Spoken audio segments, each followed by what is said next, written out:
In this video, I'm going to teach you the only thing you really need to make sure you're doing correctly when you're doing an onset.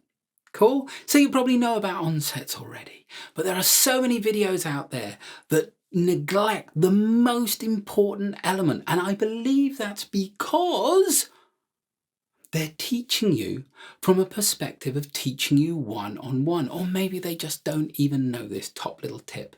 But all my students are Skype students, you see, or they have been since lockdown.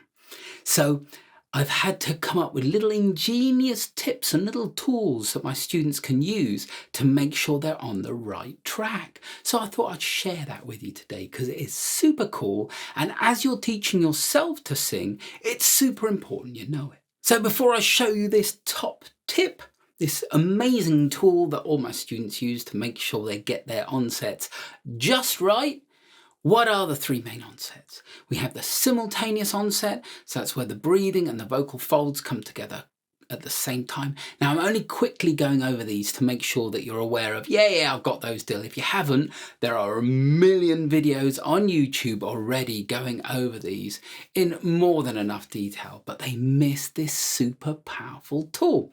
So simultaneous onset, breathing and vocal folds come together at the same time and we get ah. Cool. Aspirate onset, the vocal folds come together after the air has started. So that sounds like this. Ha. A little exaggerated there for you, but you heard there was airflow first, then the vocals came together.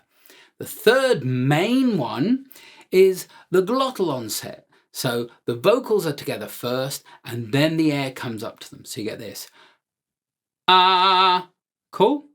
That's the three main onsets. There's all the creaky onset. There's all sorts of variations, cool?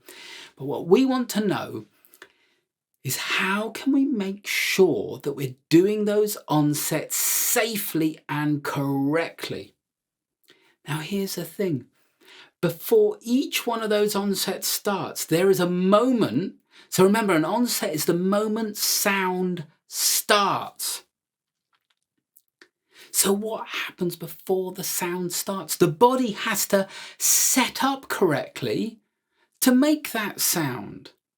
So if we can learn to recognize the correct signs that the body has set up correctly, then we know we've done our setup, our onset correctly. Make sense? All right, so I'm going to adjust my camera so you can see exactly what I'm doing as I teach you this super cool tool. Okay. So here it is then. What we're going to do is take our hands and put them on the ribs at the sides of our body. Cool? Now, when you go to make a sound, the body activates a moment before you make that sound. Cool? Now, if you can't feel it just before, definitely make sure you feel it the moment you make the sound. Right? It's going to take a little bit of fiddling around with the hands, but when you can feel it, it's a very powerful tool. So put the hands at the sides. Now notice, watch what happens. Now I'm going to exaggerate a bit so you've got an idea of what you should be seeing. Use a mirror to help you if you can't feel it. All right? I just go, ah, there. Did you see the ribs kind of activate and they pushed out a little? I'll do it again. Ah, cool. Notice it does the same at the chest, kind of goes like that. Ah. See, now I'm exaggerating a little bit so you can see it, but you will feel and see a very subtle variation of exactly what you just saw me do. Cool? So that's it. When you make your sound, if the ribs go and push in, you're pushing far too much air at the vocals. At the moment of onset, so that's the moment you make sound, that very moment, there should be a little activation. All right? Now, I don't know what level of singer you are, so I'm only talking about that moment of onset because it gets a little more complicated as we go along.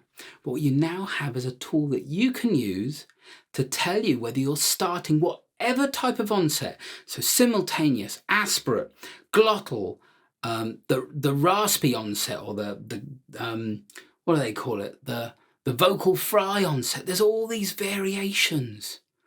And there's loads more. I've heard all sorts of things, but no one seems to point out how to do them correctly. They might make the sounds, and in my experience, most students get those sounds just a little bit wrong. It needs an experienced vocal coach's ear.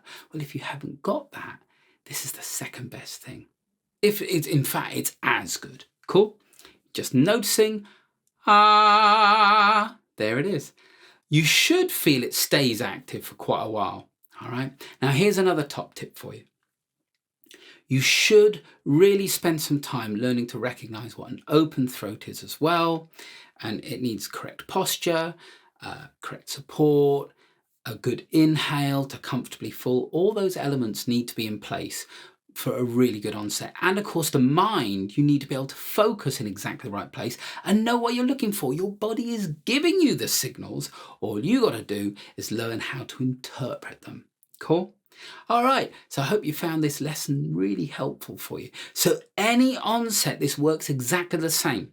What you'll notice with different onsets, depending on the energy that's behind them, this will activate more or less, but it will always activate. It's really important. Cool. So leave a comment below and let me know how you found this video.